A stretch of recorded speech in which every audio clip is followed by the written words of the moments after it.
À la une de l'actualité dans cette édition, le général Gilbert Diendéré, condamné à 20 ans de prison ferme, il a été reconnu coupable des faits d'attentat à la sûreté de l'État, meurtre, coups et blessures volontaires. Le verdict du putsch de septembre 2015 est tombé ce matin. Zoubaviel David Dabiré qui a suivi ce procès qui a duré 18 mois est sur notre plateau.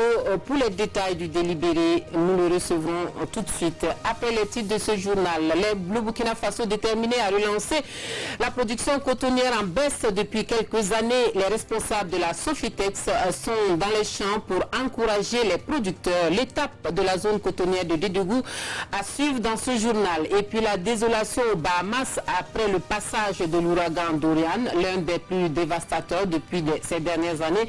Pluie torrentielle et vents violents, les dégâts sont énormes. Dorian se dirige vers les États-Unis. Bienvenue à tous, merci de suivre cette édition de l'actualité sur la télévision du Burkina. Cela dit, fin de suspense donc pour le procès du putsch de septembre 2015 au Burkina Faso.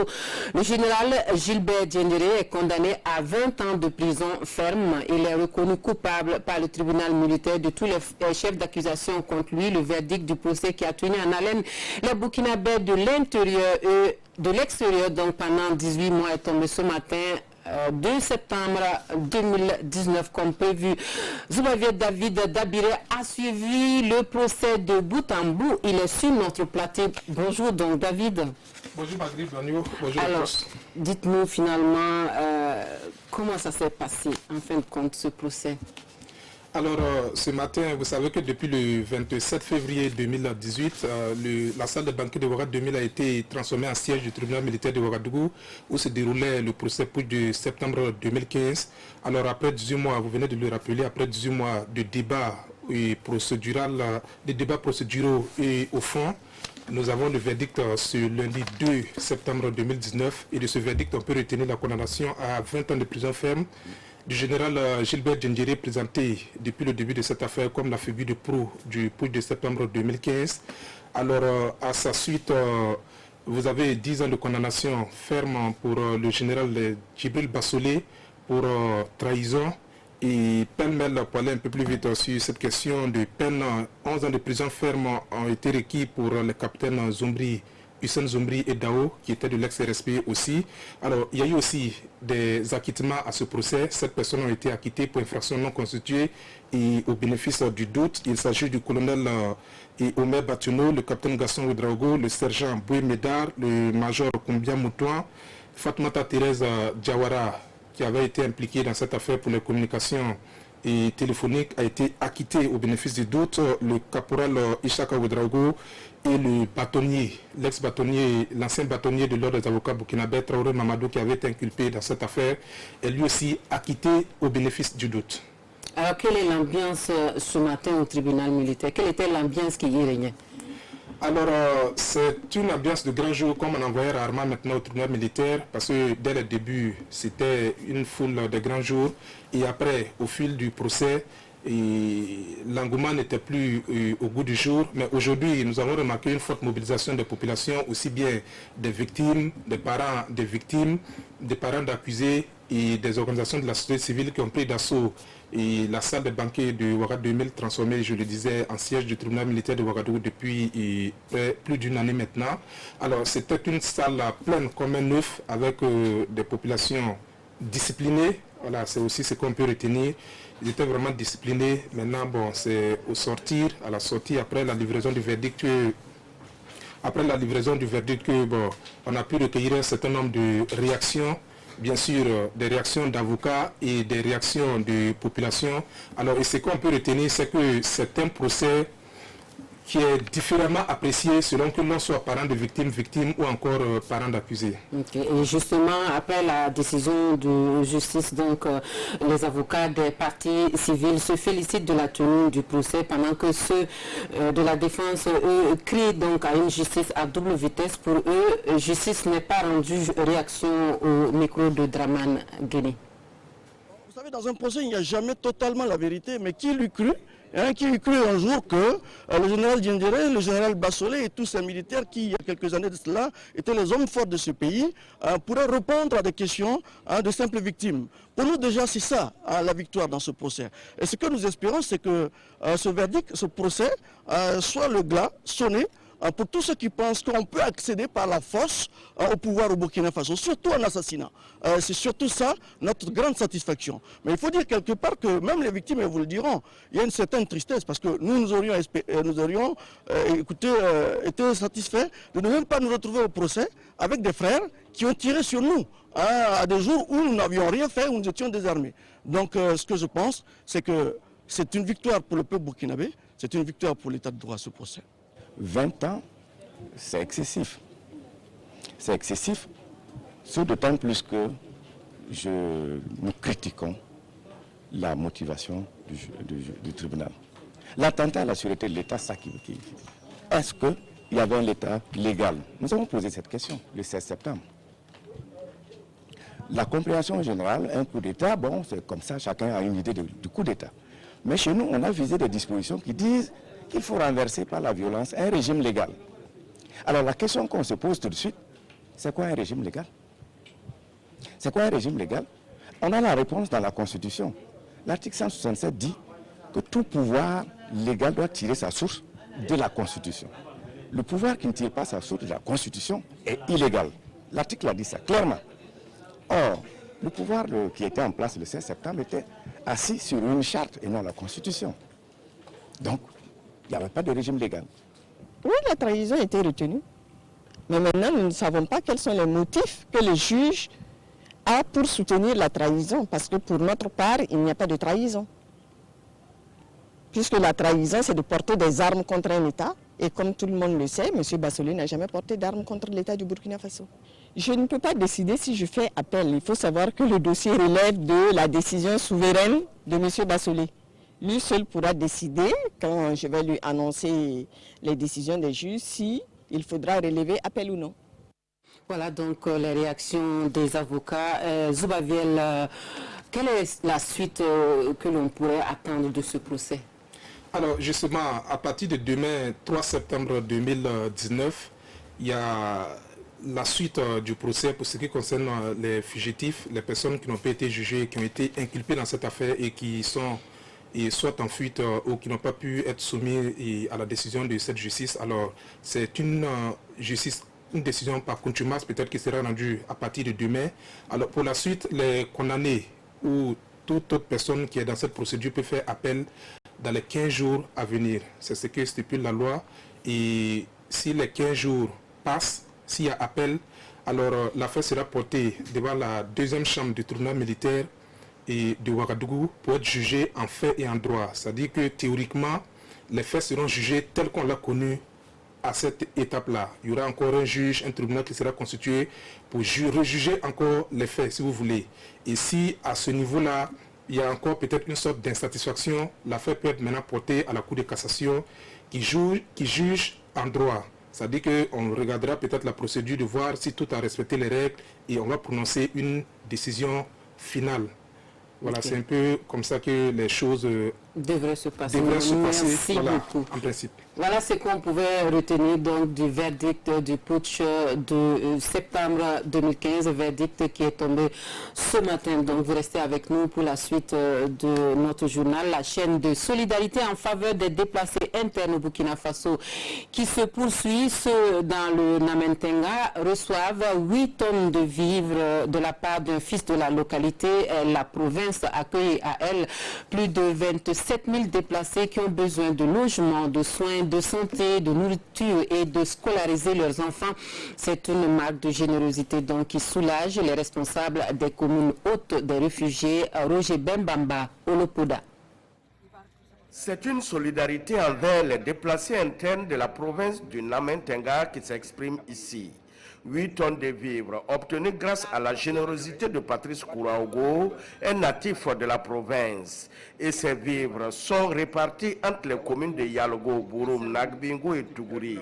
Des communes qui accueillent un nombre important de déplacés et de réfugiés suite aux actes terroristes. Pour avoir de quoi manger, c'était difficile avec nous.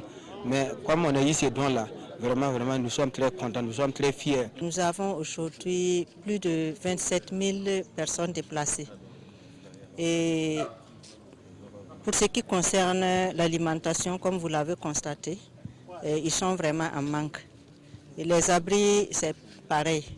Nous avons même été obligés de réquisitionner des salles de classe et des logements de maîtres. Et dans certains villages, même des magasins des commerçants pour pouvoir les loger. Mais malgré tout, il y en a qui sont sans abri. La cohésion sociale est le seul remède quand l'avenir se fait aléatoire.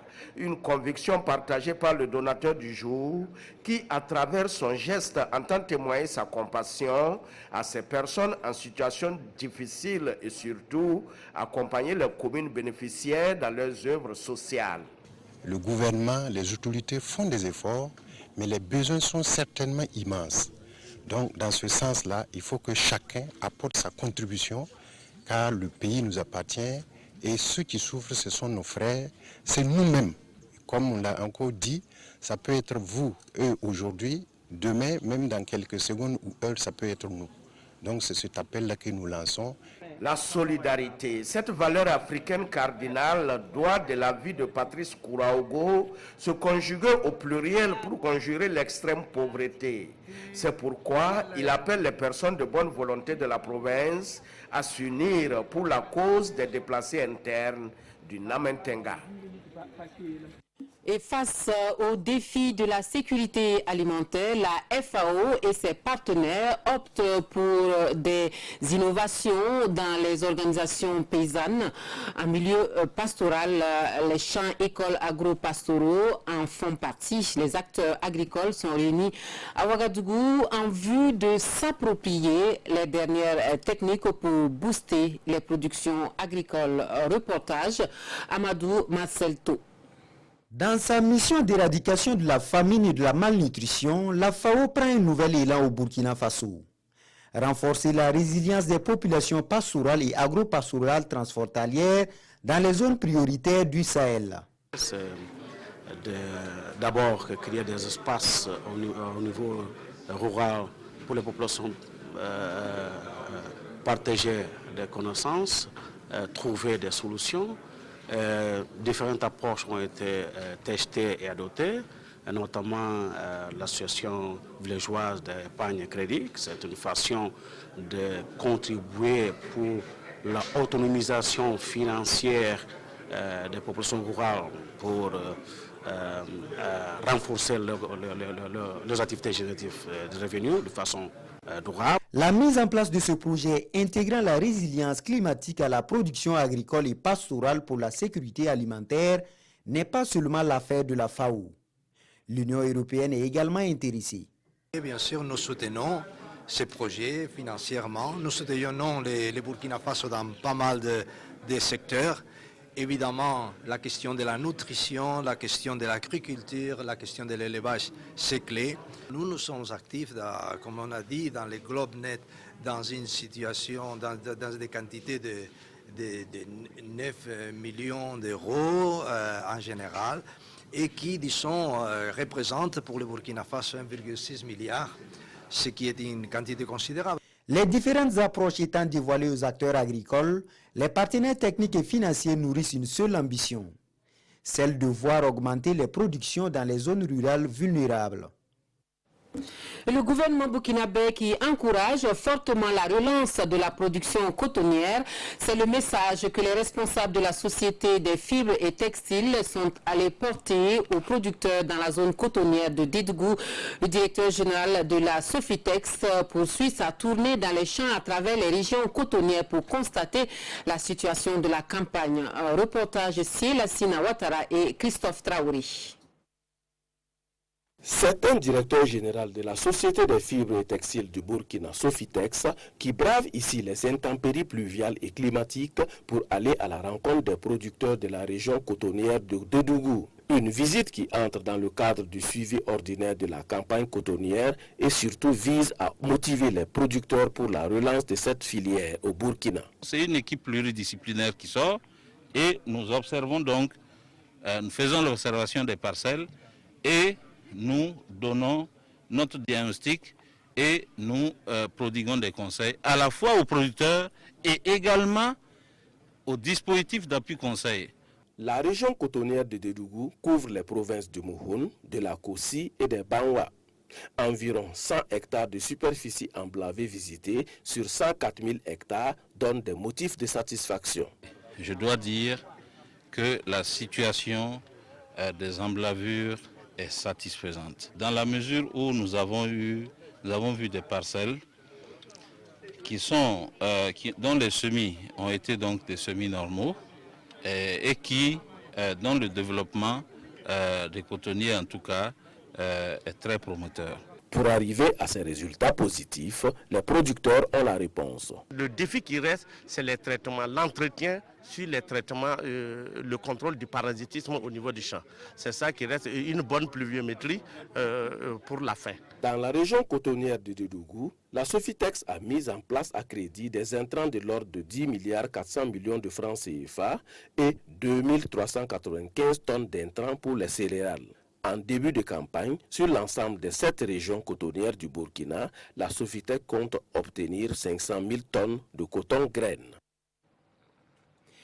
On parle culture avec cette rencontre de recadrage des acteurs du Fonds de développement culturel et touristique en vue d'identifier des sources pérennes de financement. La rencontre se tient à Ouagadougou en prélude au démarrage des prochaines activités du Fonds. La rencontre se tient donc en présence de Oscar Soulama et Maïmouna Traoré.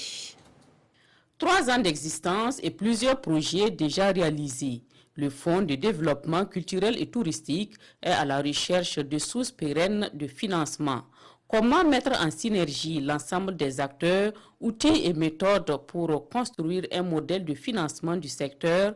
Quelles sont les différentes sources de financement endogènes capables de financer directement le fonds? Autant de questions qui ont conduit à l'organisation de cette rencontre. Il s'est avéré nécessaire de renforcer les capacités opérationnelles du fonds, surtout en matière de ressources de financement.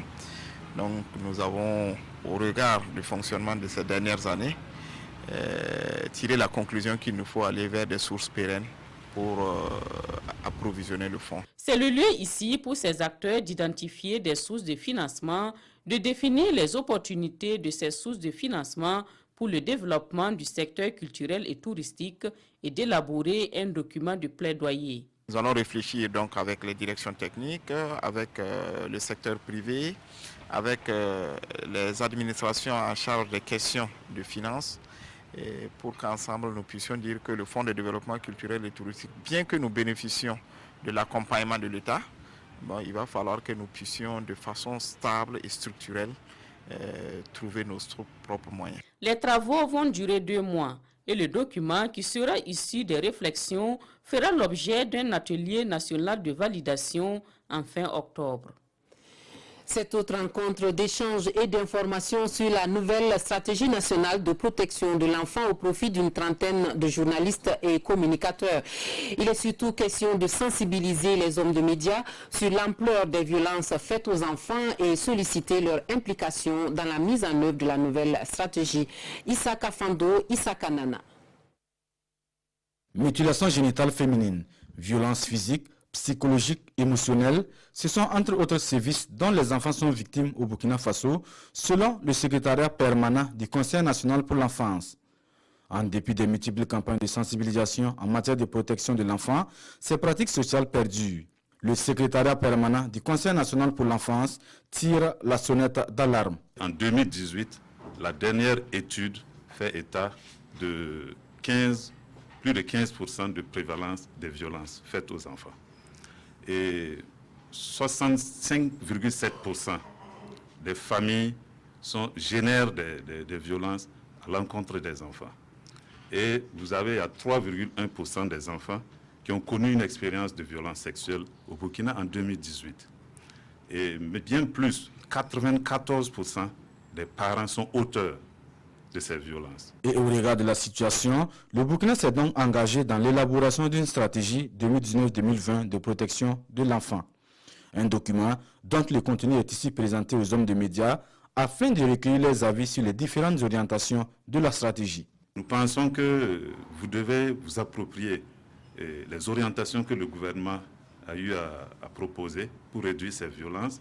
Et ensemble avec vous, nous souhaitons avoir des propositions pour une meilleure diffusion de cette stratégie-là. La mise en œuvre de cette stratégie de protection devrait donc permettre au Burkina Faso de se doter d'un outil de veille et d'aide à la prise de décision.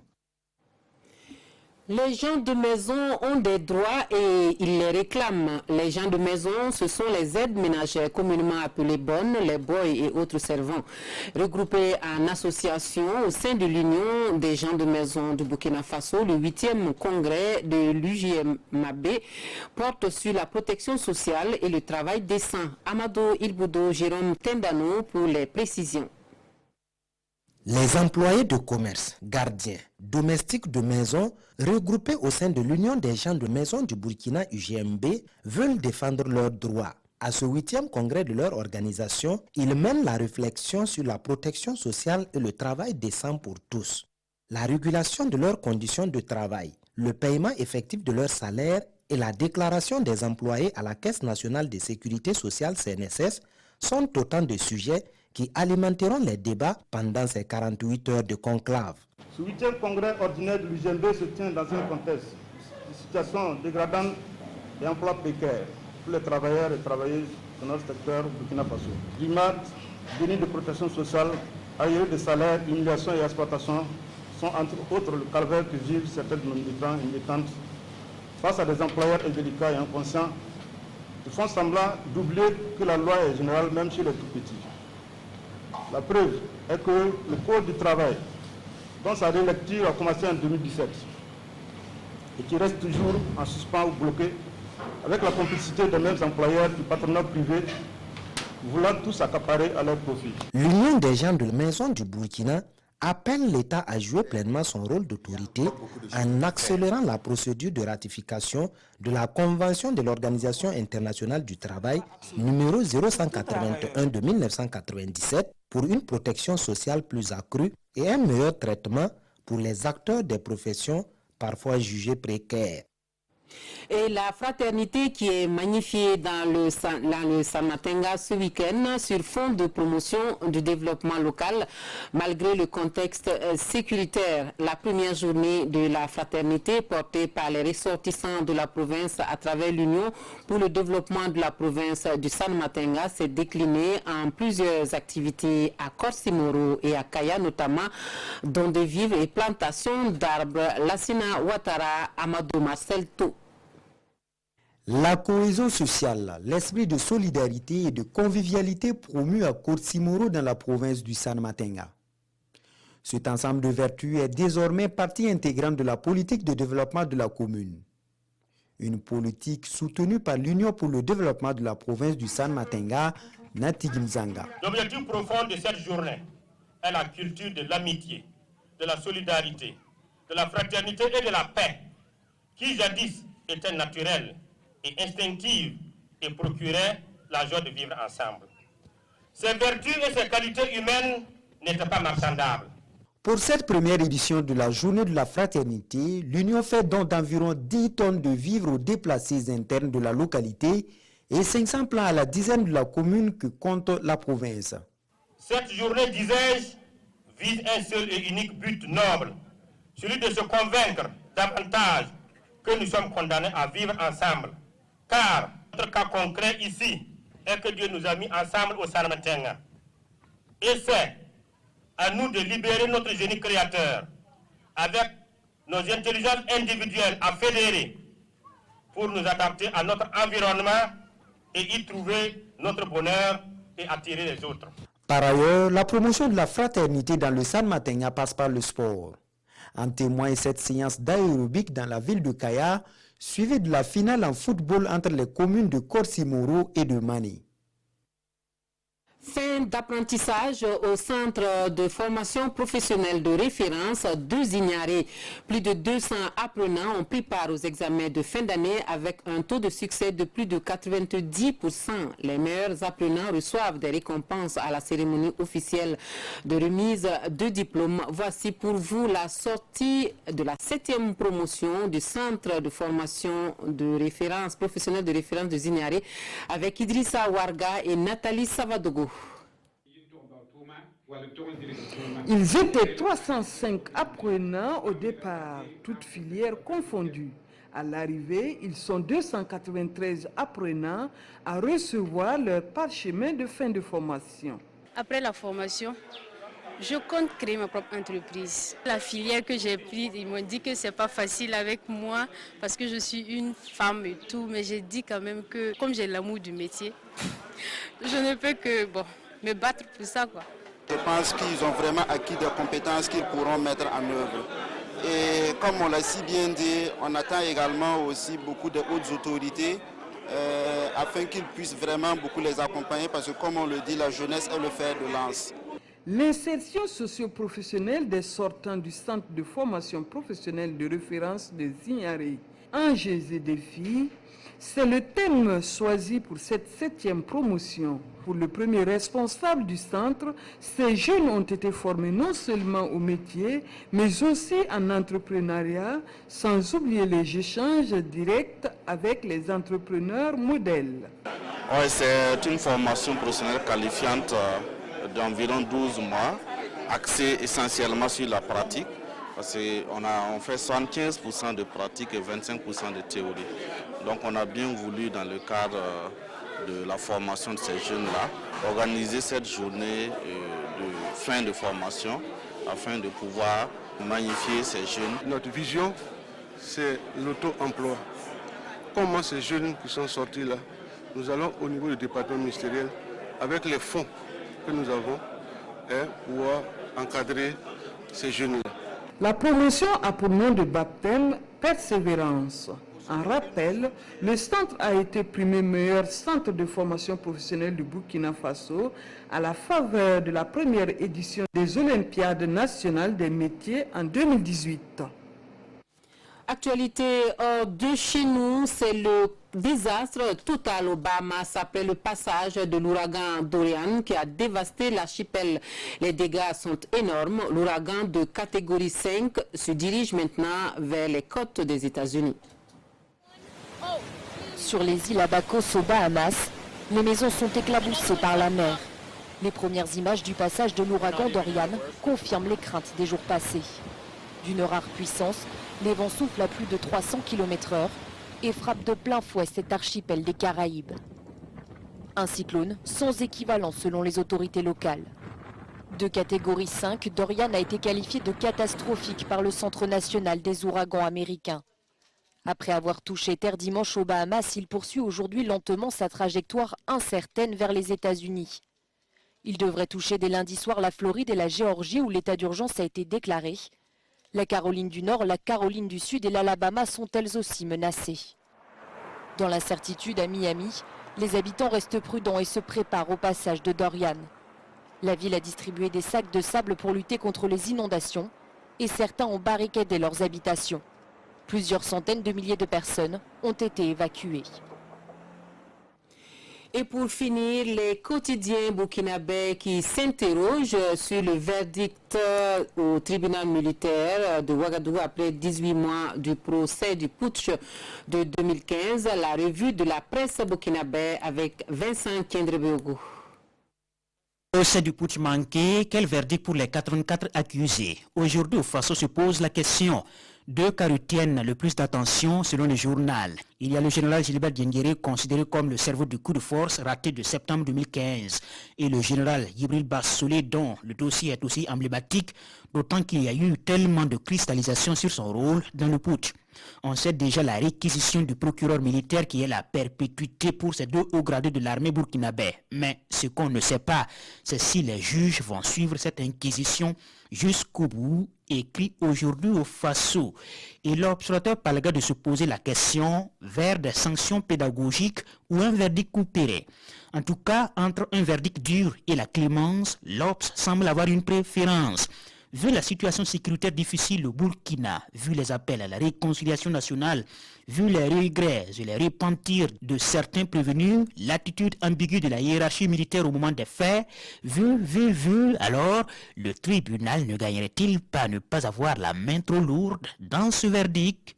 Il faut se garder de sacrifier les chances de la réconciliation nationale et le premier magistrat, chef suprême des armées, doit avoir la clairvoyance d'un homme d'État et une vision prospective, lui qui est attaché au triptyque vérité, justice et réconciliation nationale. Et c'est signé la rédaction de l'Observateur Palga. Présidentielle de 2020, tous les partis vont se casser pour rejoindre le CDP. Conviction de Edi Komboyogo à la une du journal Le Pays. Le bureau politique national du parti était réuni hier et parmi les sujets abordés, les orientations à donner au bureau exécutif national pour l'élaboration de la directive portant désignation du candidat du CDP à l'élection présidentielle prochaine. Et un congrès extraordinaire est annoncé pour le 22 septembre. Pendant ce temps, Cadre Désiré Ouedraogo en prospection à Koubri, titre l'Observateur Palga, alors que LR, le parti politique Les Républicains, s'autodissout pour rejoindre le navire cadeau dans un parti politique encore en gestation. Je rappelle l'actualité principale de ce journal, le verdict du procès du putsch de 2015. Le tribunal militaire condamne le général Gilbert Diendéré à 20 ans de prison ferme. Il a été reconnu coupable des faits d'attentat à la sûreté de l'État, meurtre au cou et blessures volontaires. C'est la fin des informations sur la télévision de Burkina. Merci de nous avoir suivis. Très bonne suite de programme.